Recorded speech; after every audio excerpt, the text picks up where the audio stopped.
We're going to be out of focus the whole time. Looks like we're going out of focus. All right. Well, welcome back to another episode of Inspired Content, where we'll be looking at a couple of eggs, apparently. There you go. So what we're looking at is creative prompts inspired by the three artworks from the American Visionary Arts Museum in Baltimore, Maryland. The three pieces are the Cosmic Egg, Feminine Rising, and the Stargate. And so eggs. So starting right off, that's with the number one idea I had here was using, I hollowed these out, a little bitty hole in the top and a nice, moderately small hole on the bottom. Rinse them out. So now I've got these eggshells that are a decent egg that I can use for number one being beaded mosaics. So using the surface to glue beads into swirling patterns like you saw in the shape there, but being able to use multiple colors, not just mirrored pieces. And I think I could have some fun doing some works like that. And you can get cheap glass seed beads from just about any craft store in bunches of them for next to nothing.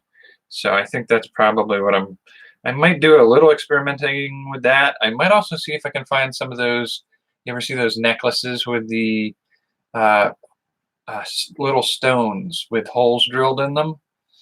I kind of want to see if I can get those stones off of the string and use them to make mosaics of their irregular shape onto a piece like this in different colors and patterns. So that's one of the ideas for artwork I had inspired by that. Number two, my second idea was to actually do something along the lines of take these and use, you ever do like styrene model kits of race cars or fighter jets when you were a kid?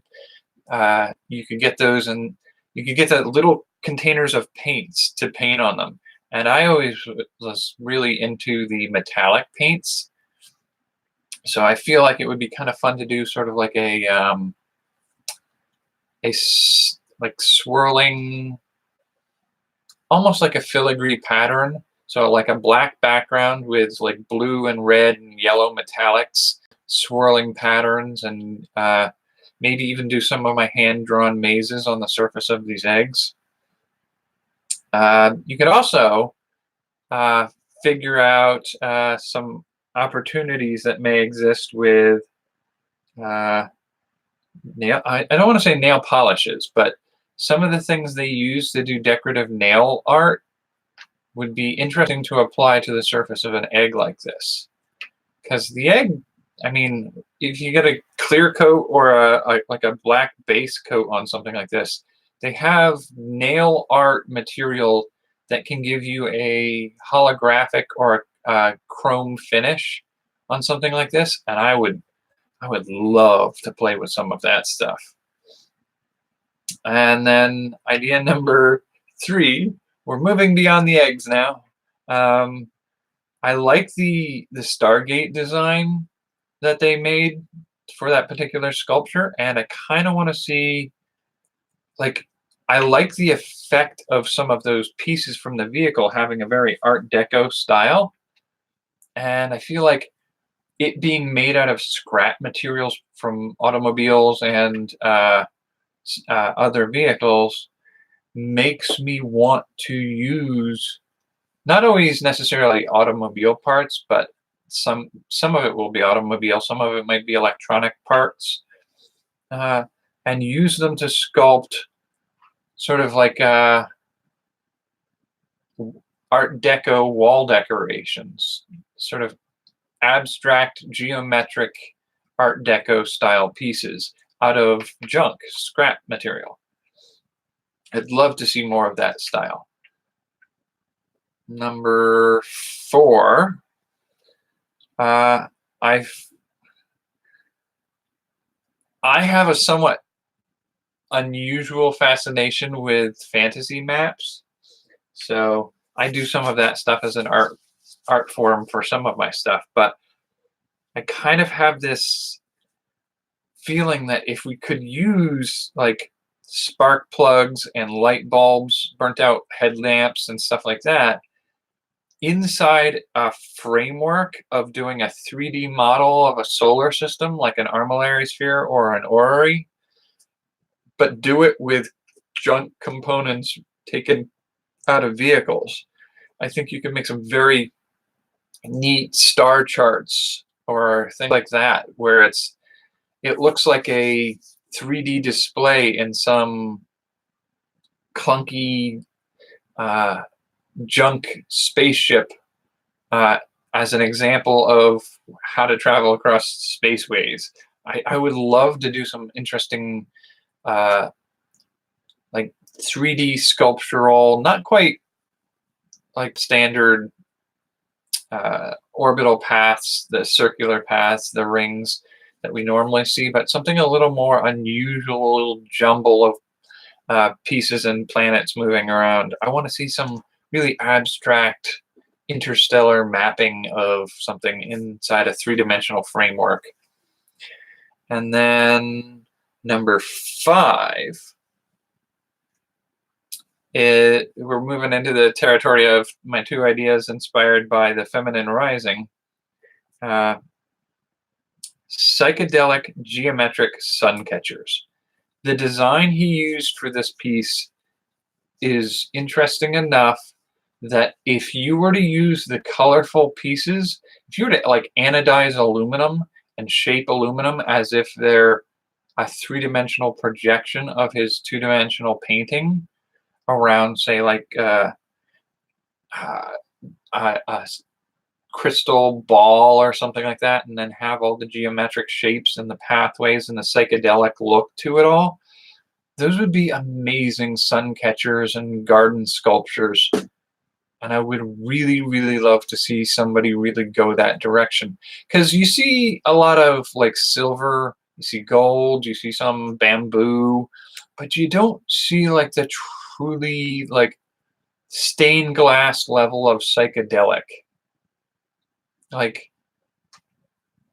and I think those would be just kind of gorgeous. And I don't see enough of that kind of thing. You see some of it with like thin papers on like a window catcher, or like when we were kids, we had those little things. You put the little plastic beads into a metal frame, put it in the oven, and the oven heats up the plastic so it melts into these sheets inside the metal frame. And so it was a faux stained glass approach. You could kind of get psychedelic with some of the colors on those, but the abstract shaping and forming that the artist Ingo Swann created with his works, you're going to have like these twisting, interweaving, 3-dimensional knotworks of geometric forms with dots and crystals, and I just think it would be amazing to see a 3-dimensional hanging sculpture, a mobile kinetic sculpture in some ways. And number 6, the piece that is feminine rising is built around a sort of a painted face, and I feel like you could do a collage piece, like a wall-mounted, semi-2-dimensional, kind of like 2.5 dimensions of collage with pieces that are stacked in ways to pop out and cause some of that psychedelic look, and center it around a painted mask. And I'd love to see like painted mask pieces with psychedelic effect around them. It's a very unusual art style. Doesn't always work with everybody's apartment or house, but I do think it just speaks to me in a way that I'm really sort of in love with those pieces that he's made. And I like the idea of using the mask painted in those bright colors that he has, with, say, like piping or ribbons that are saturated in something that makes them stiff in a twisted pattern that wraps around things. I could see doing some very interesting things, and doing them in a way that allows you to incorporate the color without making it sort of like a faux finish, to make it actually feel like the pieces glow with that color. I think that's half the effect of his works, are that they look like paths of light or laser beams. They have a very kind of 1980s retro, I wouldn't say cyberpunk. It's sort of on the edge of that kind of Tron meets psychedelic 60s aspect, and so it's sort of like right on either end. But I think he came well before both of those movements. So I feel like centering it around faces and masks, and taking some of that googie, deco, psychedelic color scheme and shaping and abstract form. I want to sort of play with some of that at some point. But there are a lot of things I want to play with, and there's only so much time in my life. So those are my 6 ideas for this batch. If you find any of them interesting enough and you create something inspired by these works, please share them. I want to see what crazy things you've made. All right. Thank you for joining me for this one. I will catch you for the next episode tomorrow. Take care, and I'll see you later. And we're going to have that long wait for that to